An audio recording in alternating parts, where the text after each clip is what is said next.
Agora vamos falar sobre ondas de Elliott, que normalmente não é muito abordado pelas pessoas, aplicado a opções binárias. É mais aplicado a Forex, a mundo da Forex, essa coisa toda. Mas eu vou passar uma visão para vocês aqui que vai te dar uma certa projeção do preço. É o que a gente vai usar mais, entendeu? A forma como eu enxergo é uma coisa que eu passo no curso fechado para meus alunos, de uma forma mais aprofundada, obviamente, junto com região de briga e toda essa coisa. Óbvio, isso aqui é um curso muito bom, muito, muito. O que você acha que tem muito curso pago que não vai te dar, você pode ter total certeza. Só que não é tudo que tem no meu curso fechado, óbvio. Então, vou passar aqui para você a visão que você precisa ter sobre ondas para poder facilitar a questão de projeção de preço, beleza? Então, seguinte, como é que as ondas de Elliott funcionam? Elliott foi um cara boladão, eu não vou entrar a fundo sobre o porquê, nem o porquê de cada coisa, mas ele percebeu que acontece um certo movimento, que é um movimento, por exemplo, de alta, né? Acontece um movimento de impulsão, correção, impulsão, correção e impulsão. E aí, a partir disso, acaba trocando meio que a tendência, movimento A, B, C, mas enfim. E de baixa, movimento de impulsão, correção, impulsão, correção, impulsão. Então, em média, são cinco ondas, né? Então, ele vai dar o nome de onda 1, 2, 3, 4, 5. E aí tem outro movimento depois, mas não vamos usar isso. Lembra daquele movimento de pullback? Beleza. Aqui acontece muito isso. Só que vamos lá. A primeira onda é a onda de impulsão. É a onda que dá início a uma tendência. A onda 2 é a onda que acontece essa correção, essa mini correção. A onda 3 normalmente é a onda onde acontece mais força. Só que uma coisa que eu reparei, que eu até falo mais lá no curso, que é nesse ponto aqui da onda 3, ela normalmente projeta o mesmo tamanho da onda 1. Quando a gente opera um time menor, né, por exemplo, M1 ou coisa assim. Então, eu sempre olhei como projeção da onda 1. E a mesma coisa da onda 5. Então, eu uso muito isso aqui para projetar o preço. Vocês vão entender daqui a pouco o porquê. Nesse ponto, olha, percebe? Mesma coisa para baixo, cima, baixo, e vai. Depois tem, no caso do curso, tem aqui aula sobre Fibonacci, que eu vou usar isso aqui, mas eu não vou passar Fibonacci aqui para vocês, porque vai acabar confundindo muito. Como é que a gente vai aplicar isso aqui? A gente vai entender sobre essa questão de impulso, correção, dentro do gráfico agora, para poder não ficar viajando tanto aqui, que nem foi na última aula. Vamos lá, acho que o gráfico está aqui embaixo. Cadê o gráfico, gente? Cadê o gráfico, gente? Vamos lá. Vamos identificar aqui as ondas. No caso aqui estamos operando em M1, né? Então, vamos lá. Qual seria a onda 1? Nesse caso, esse movimento aqui. Ah, mas por quê? Ó, aqui a gente estava no movimento de alta, certo? A gente até pegaria uma ordemzinha aqui no LTA, certo? Só que rompeu. Então isso aqui foi um movimento 1. Tá vendo? Foi um movimento 1. Deixa eu traçar ele aqui. Olha, Maczinho dando engasgado. Vamos lá. Tá vendo? Aconteceu esse movimento onda 1. Depois veio o movimento onda 2. Vou refazer até o movimento da onda 2. Movimento de correção aqui da onda 2. Olha que interessante. Normalmente, esse movimento de onda 2 é um pullback. Obviamente, é uma correção. Lembra? Pullback, correção de preço. Então, se acontecer um movimento desse tamanho de esticada, a gente consegue olhar, por exemplo, atrás para ver onde é que vai acontecer essa correção do movimento 2. Então, ó, nessa correção, deixa eu trocar de cor, né, pra a gente não confundir aqui. Vou botar grosso até o talo aqui. Aí. Ó, ele volta ou na metade do primeiro movimento, ou onde é que tem um acúmulo. Então, olha aqui, ó, voltou exatamente nesse ponto. Então, aqui a gente poderia já olhar como um ponto forte de pullback. Ah, Bruno, mas aí eu já saberia, eu já tracei suporte e resistência, eu já aprendi nas outras aulas. Sim, só que aqui você tem uma coisa agora da projeção de preço, que é o que você vai aprender mais. Lembra que eu falei que a gente vai usar ele como projeção de preço? Então, olha só. O movimento da onda 1, assim que ele foi corrigido, onde é que ele podia? Olha a mágica da coisa, olha a mágica. Aqui, vamos ignorar esse pavio aqui, porque né, esse pavio aqui foi provavelmente notícia ou coisa do tipo.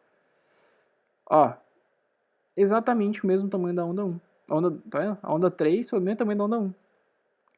Então, a gente já tem uma previsão de mais ou menos onde é que o preço poderia ir.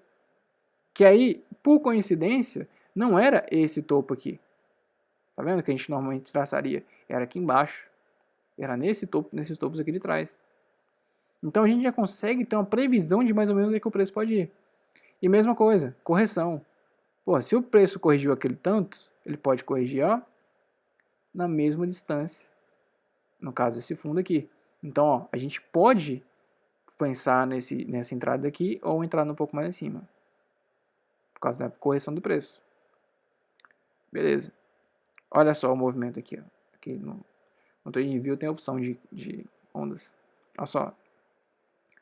Onda 1. Onda 2 de correção. Onda 3. Onda 4. Onda 5. Percebe que aconteceu o movimento perfeito de tendência de baixa? Qual o lance que eu quero explicar para vocês? Olha só. Se você prestar bastante atenção, aconteceu o que aqui? Ó? Esses pontos de correção, como aqui, que é o ponto de descanso da onda 2. Ó, aqui, que é o ponto de descanso da onda 1, quando reverteu. E no caso aqui, verdade, a impulsão era um pouco mais embaixo, era aqui. E aqui, nesse ponto aqui específico, normalmente se tornam pontos de suporte e resistência. São pontos de projeção de preço, onde a gente consegue enxergar muita coisa. E lembra, se a gente for pegar aqui pelo nível da correção, ó, como aqui tem uma parte mais forte, ó, aqui se torna também um ponto. Mas é outro detalhe. Então, sabendo que o preço vai corrigir, que ele tende a se corrigir, que tem uma projeção de preço, que normalmente é 50% ali do movimento em si, e são esses picos, a gente consegue traçar uma projeção futura. Como assim? Se ele esticou desse tanto, corrigiu aqui, certo? E esticou de novo, ele vai tender a buscar esse pico aqui, que é o final do pico 1. E olha só, quando ele foi, no caso foi aqui, né? Não foi nem aqui, mas vou colocar lá para ficar mais fácil. Mas foi aqui, ó. Quando ele voltou para testar, ele caiu. E aí, esse pico aqui, que é o pico 3, a onda 3, o ponto 5 normalmente tende a ficar nesse ponto também. Então, quando eu configuro esse movimento, por exemplo, cara, é certeiro. Por exemplo, ó, vamos pegar aqui. Vamos pegar aqui, ó. Acho que até configura, nem contei, ó. Só vou passar e foda-se. Ó. Onda que deu rompimento. Onda de correção. Onda 3, onda 4. No caso, a onda 5 foi aqui, seria o movimento ABC, né? Mas, enfim. Olha só. Quando o preço rompeu, ele veio na correção aqui numa zona que a gente já esperava, certo? Fazendo pullback. Depois, quando ele voltou aqui, ó, é quase na mesma zona do pico, desse pico aqui. Ó, voltou. Subiu. Quando subiu, ele tendeu a parar nesse pico aqui. Corrigir aqui no pico 1. No caso, o pico 1 é aqui, cara. Aí. Quase no pico 1. Subiu um pouquinho mais. E aí ele deslanchou para algum outro lado. Então, por mais controverso que fique aqui, mas em M1 acontece muito isso aqui. Você consegue fazer umas projeções legais. Olha esse movimento aqui dentro, ó. Olha isso, cara. Ó. 1, 2, 3, 4, 5. Olha isso, cara. Olha isso aqui. Olha essa correção. Olha essa correção aqui no pico 1, ó. E depois olha como é que ele finalizou aqui no ponto 3, ó. Tá vendo? Se você contar isso daqui, ó. 1, 2, 3, 4, 5. Congestionou.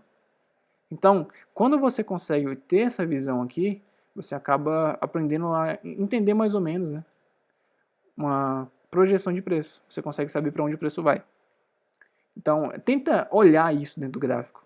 Isso me ajuda muito a identificar onde é que pode ser o ponto de reversão disso. Então, tenta olhar isso dentro do gráfico e aplicar isso junto com os seus trades. Obviamente, espero que você tenha aplicado todas as outras aulas, tenha estudado, não tenha pegado só os vídeos saindo aí metendo louco. Você tenha olhado realmente e aplicado no gráfico antes de ficar pulando aula. Beleza? Então, eu espero que você tenha entendido isso aqui. E eu espero que você entenda que eu vou falar isso no final de toda a aula.